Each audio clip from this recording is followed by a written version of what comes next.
You've heard of the heroes of D-Day, but what if the most important weapon we had was air? When German intelligence saw our new tanks, they laughed. They stopped laughing when those jokes cost them the war. Why would the U.S. Army deploy tanks that 4 men could lift? It sounds like a joke, but it was the secret to fooling Hitler. When German intelligence officers got their first look at captured American tanks in 1944, they laughed. They must have thought the Americans had gone completely mad, or perhaps that this was some pathetic, desperate attempt at propaganda. These weren't the Shermans they had come to fear. These were inflatable rubber balloons, toys that a single German soldier could puncture with a bayonet or that 4 American GIs could pick up and carry. They laughed, but they stopped laughing very quickly. They stopped laughing when those same rubber jokes began costing them entire divisions, redirecting their most elite panzer units, and ultimately helping to lose them the war. It's one of the greatest and quietest stories of the Second World War, a story of American ingenuity that was classified for more than 50 years. But the question has always been, how?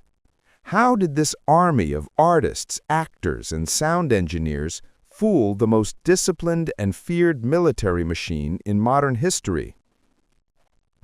It's a story that seems almost unbelievable, like something out of a Hollywood movie. In fact, many of the men involved came from Hollywood or the art schools of New York and Philadelphia. This wasn't a fighting force in the traditional sense. Their only weapon was their imagination. But to understand why this deception worked, we first have to understand the problem the Allies faced in 1943. The war was at a tipping point. We were winning in North Africa, and the long, slow, bloody fight up the boot of Italy had begun. But everyone knew, from the lowest private to Eisenhower and Churchill, that the only way to break Hitler's grip on Europe was a cross-channel invasion, an invasion of France. The Germans knew it too. They were building the Atlantic Wall, a fortress of concrete and steel from Norway down to the Spanish border. They were waiting. A direct assault on a fortified beach was a recipe for slaughter. We had seen a preview of it at Dieppe in 1942, a catastrophe that cost thousands of Canadian lives in just a few hours. The Allies could not, under any circumstances, afford a failure. If the D-Day landings were repulsed, it would take at least another year to build up the men and material to try again. A year in which Hitler could perfect his jet engines, his V-2 rockets, and who knows what else. The invasion had to work. But how do you attack an enemy who is staring right at you, waiting? You don't. You make him look the other way. This is the core of military strategy, as old as Sun Tzu. And in the 20th century, it became a science. The British in particular had become masters of it. They had their double-cross system, turning German spies into double agents who fed false information back to Berlin. They had Operation Mincemeat, where they floated a dead body ashore in Spain carrying fake invasion plans, a story so bizarre it had to be true. The Germans bought it and diverted troops from Sicily, just where the Allies were about to land. These operations saved thousands of lives. The Americans were learning from their British allies, and they were ready to take it to an industrial scale. The problem was, a single fake document on a corpse could divert a few divisions, but the D-Day invasion, Operation Overlord, required fooling the entire German high command, including Hitler himself. It required faking not just a plan, but an entire army, and not just one, but several. This was the challenge. The Germans weren't just looking at maps. They were using reconnaissance planes, listening to radio signals, and reading reports from spies on the ground. To fool them, you had to create a complete, multi-sensory illusion, an illusion that could be seen from the air, heard from miles away, and detected on the radio. So the U.S. Army did something unprecedented. In 1944, They activated the 23rd Headquarters Special Troops, a unit unlike any other. Its existence was top secret. Its roster was filled with men who, in any other unit, would have been misfits. There were painters, architects, set designers from Broadway, sound engineers from RCA and Bell Labs, and actors. Their mission was simple: to impersonate other, much larger U.S. Army units, to be a phantom army that could appear anywhere, at any time, and draw the enemy's fire. They were, in effect, a traveling road show of deception, and their stage was the front line of Europe. Their toolkit was divided into 3 parts. The first, and the one the Germans found so funny, was visual deception. This was the rubber army. The unit had hundreds of inflatable M4 Sherman tanks, inflatable artillery guns, inflatable L-5 observation planes, even inflatable trucks. From 30,000 feet, or even from a few hundred yards in the morning mist, they were indistinguishable from the real thing. They were built with a level of detail that was astonishing. They even made different versions, some with the main gun facing forward, some with the turret turned. They would be inflated with air compressors, a process that itself was a vulnerability. The sound of compressors at night was a dead giveaway, so they had to be careful, inflating them under the cover of artillery fire or Allied bombing raids. But a real tank isn't just a shape, it leaves tracks. So the 23rd had special equipment to create fake tank tracks in the dirt, driving back and forth to make a field look like a busy motor pool. They would even get drums of gasoline and spill a little around so the area smelled like an army. They had artists paint fake insignias on their real vehicles to impersonate a different division. It was a level of detail that bordered on obsession, but it had to be. German reconnaissance was meticulous. A single mistake, a tank that was too clean, a motor pool with no tracks, could give the whole game away. The men of the 23rd became masters of this visual craft.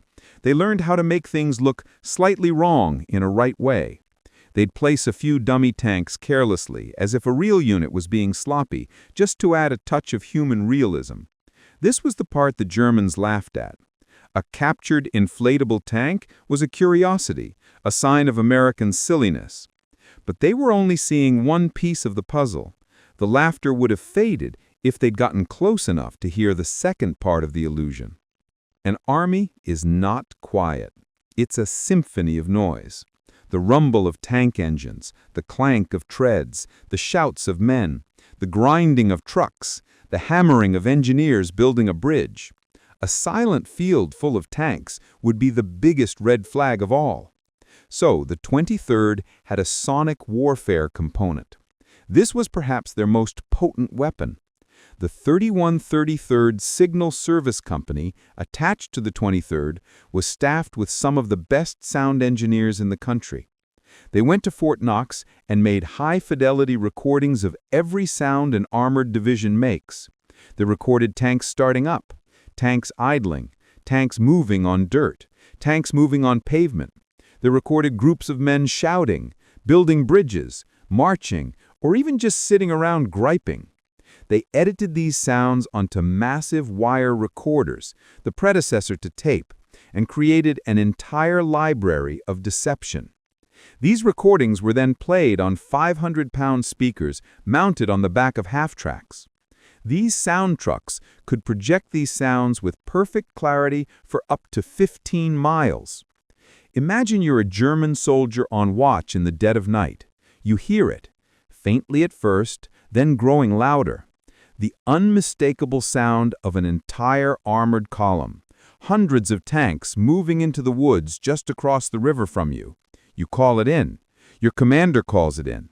Air reconnaissance is sent up in the morning, and sure enough, they see the tanks. They see the motor pool. They see the headquarters.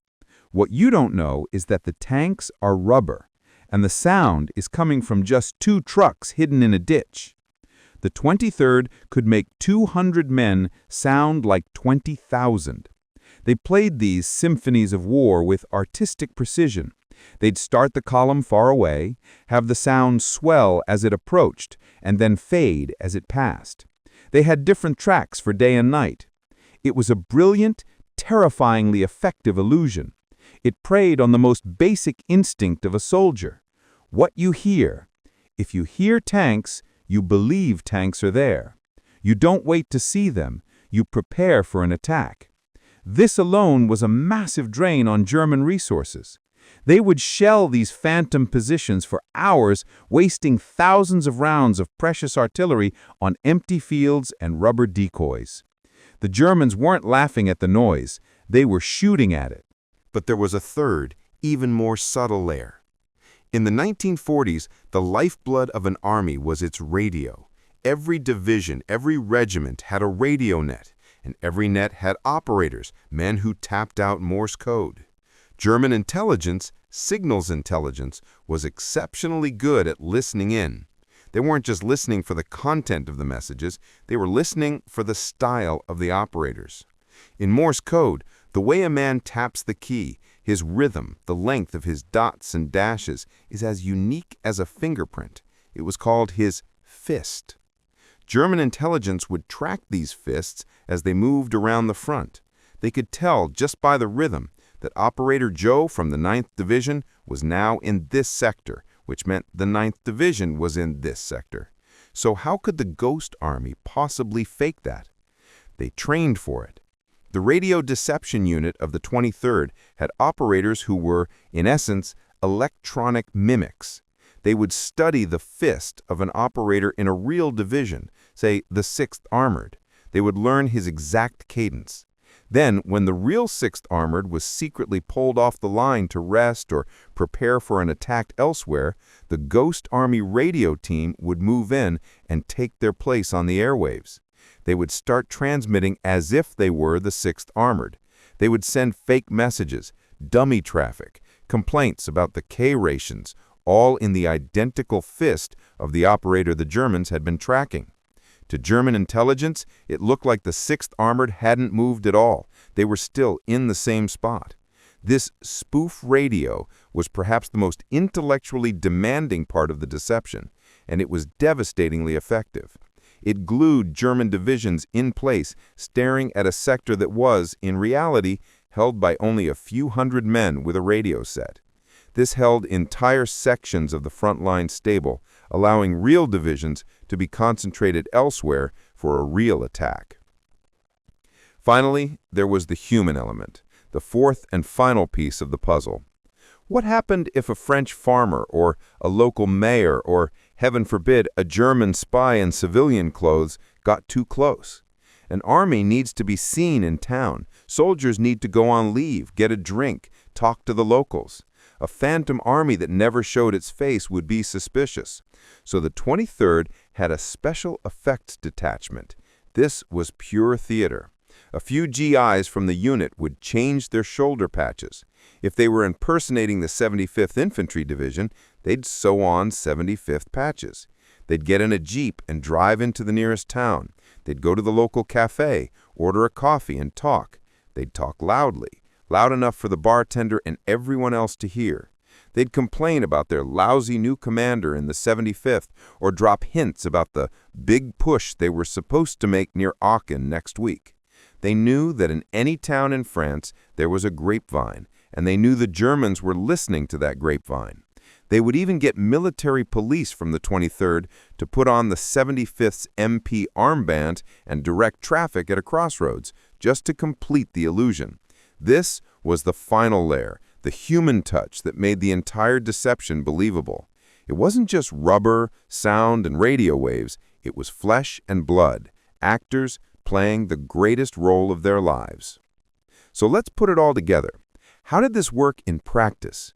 The biggest test of all, the grand performance, was Operation Fortitude. This was the massive deception plan leading up to D-Day.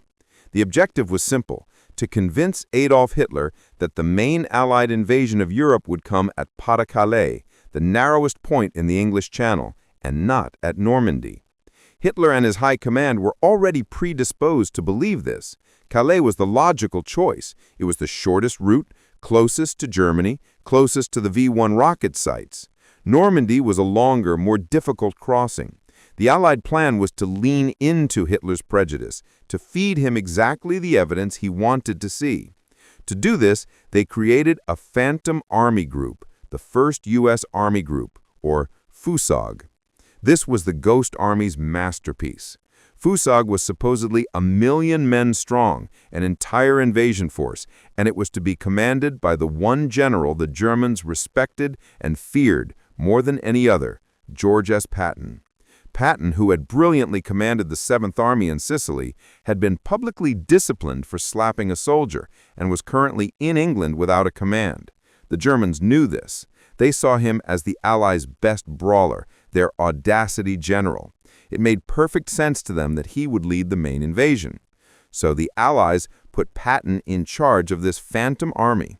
He drove around southeast England, giving speeches, visiting units, and all around him, the Ghost Army and their British counterparts, Operation Quicksilver, built the illusion of FUSOG. They filled the fields of Kent with thousands of rubber tanks and dummy landing craft. They built fake supply dumps, fake headquarters, and fake airfields. Reconnaissance planes from the Luftwaffe flew over, took pictures, and flew back. The German generals looked at the photos and saw exactly what they expected to see: a massive army, led by Patton, poised to strike at Calais. The radio nets for FUSOG crackled to life, with spoof radio operators mimicking entire divisions. Double agents in England sent frantic messages to the Abwehr, confirming the buildup. It was a flawless 360-degree illusion. And the result? On June 6, 1944, when the real invasion began at Normandy, the German High Command was convinced it was a feint, a diversion. They believed the real attack, Patton's attack, was still coming at Calais. Because of this, Hitler refused to release the 15th Army, a massive, powerful force of nearly 190,000 men and hundreds of tanks, which was sitting uselessly at Calais, waiting for an invasion that would never come. They held them there for weeks. Those divisions could have been at Normandy in 24 hours. They could have driven the Allied landings back into the sea. The men who landed on Omaha and Utah beaches faced horrific resistance, but they did not face the full might of the German 15th Army. And for that, they could thank the artists, the sound engineers, and the radio operators of the Ghost Army. The Germans had laughed at the rubber tanks, but those tanks had just saved D-Day. We hear so many stories about the war, but it's these hidden ones, the ones that show the sheer cleverness and guts of those men, that really stick with you. If you've got a family story, maybe from your father or your uncle, about this kind of Yankee ingenuity during the war, we would be honored if you shared it in the comments below. We really do read every one, and it's how we keep this history alive, together. It's important to remember that D-Day was not the end of the story for the 23rd. It was just the beginning. After the breakout from Normandy, the Ghost Army was sent to France, and they took their roadshow to the front lines. Their new job was even more dangerous. They would now impersonate real divisions that were actively fighting. Imagine this: the 9th Armored Division has been on the line for 3 weeks, taking heavy casualties. They need to pull back to rest and refit. But if they just pull out, they leave a 20-mile gap in the American line, a gap the Germans would find and exploit in hours. So the 23rd would move in. Under the cover of darkness, the real 9th Armored would slip away, vehicle by vehicle, in total silence. At the same time, the 1,100 men of the Ghost Army would arrive. They'd spread themselves thin over that 20-mile front. They'd inflate their rubber tanks and park them in the exact spots the real tanks had been. They'd set up their sound trucks and, at dawn, begin playing the sounds of the 9th Armored, tanks idling, men shouting, the morning routine. Their radio operators would take over the 9th's radio net, using the same call signs, the same frequencies, and the same fist. To German listening and watching from a mile away, nothing had changed. The 9th Armored was still there. For a week, or sometimes 2, 1,100 men would hold a front line designed for 20,000. They were, of course, terribly vulnerable. They had only their real vehicles' machine guns and their own rifles. A serious German attack would have annihilated them. They were betting every single night that their illusion was perfect. This was their life for the rest of the war. They performed over 20 different operations, each one a high-wire act. In Operation Brest, they faked a siege to convince the surrounded German garrison that a massive force was outside, leading to their surrender. They played a crucial role in the Battle of the Bulge. When Patton's Third Army was racing north to relieve Bastogne, the 23rd stayed behind in Luxembourg. They spread themselves over the line Patton had just left, faking the presence of the 6th Armored Division to convince the Germans that Patton's flank was still covered. They drew artillery fire, they took casualties, but they held the illusion, and the Germans never attacked the gap. But their most dangerous and perhaps their most brilliant performance came in March of 1945 at the crossing of the Rhine River. This brings us to that strange phrase in the title, sans pipe mines. This, we believe, is a reference to this very operation, a confusion of terms for one of the most critical deceptions of the war. The Ninth Army was tasked with crossing the Rhine, the last great natural barrier into the heart of Germany.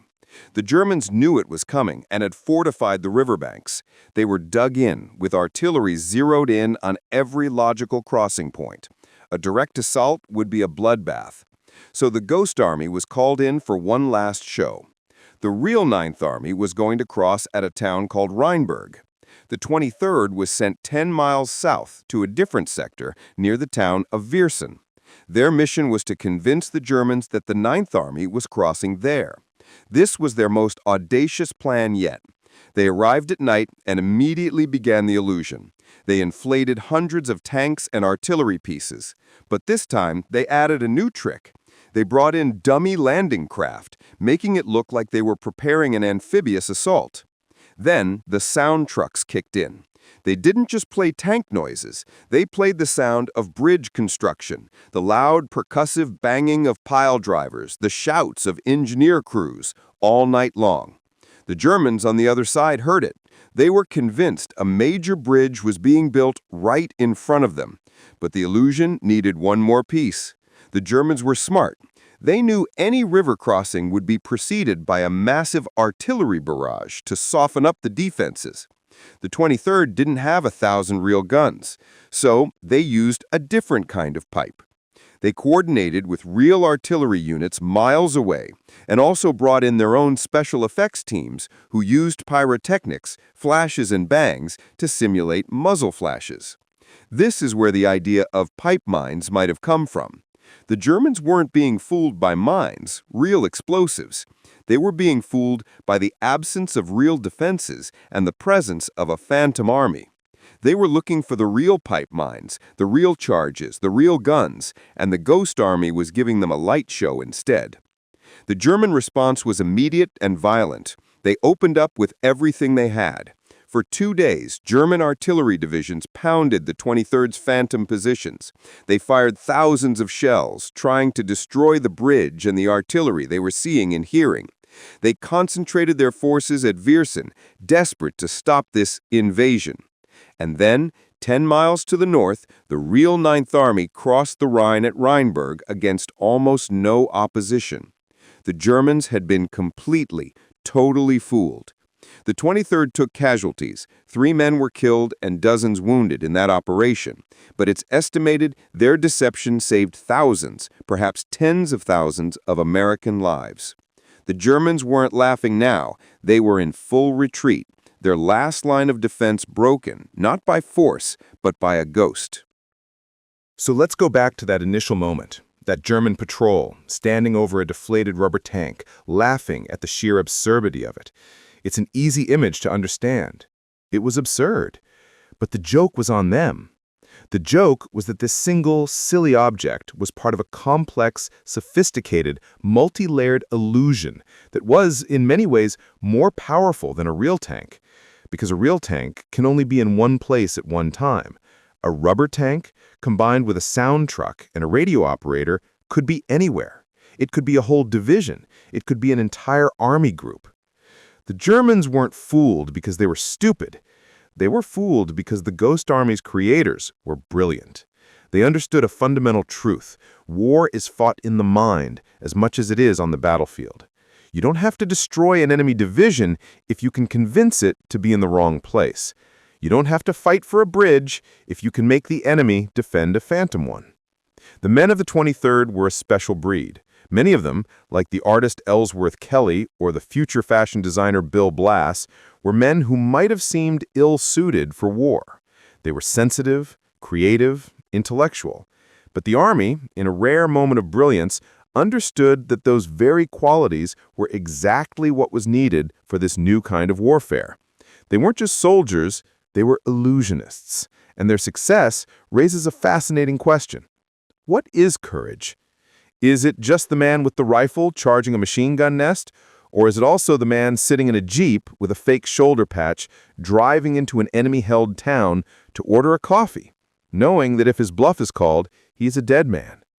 Is it the sound engineer driving his truck full of speakers up to the front line, blasting the sound of tanks to deliberately draw artillery fire onto his own position, just so the real tanks, miles away, can move in secret?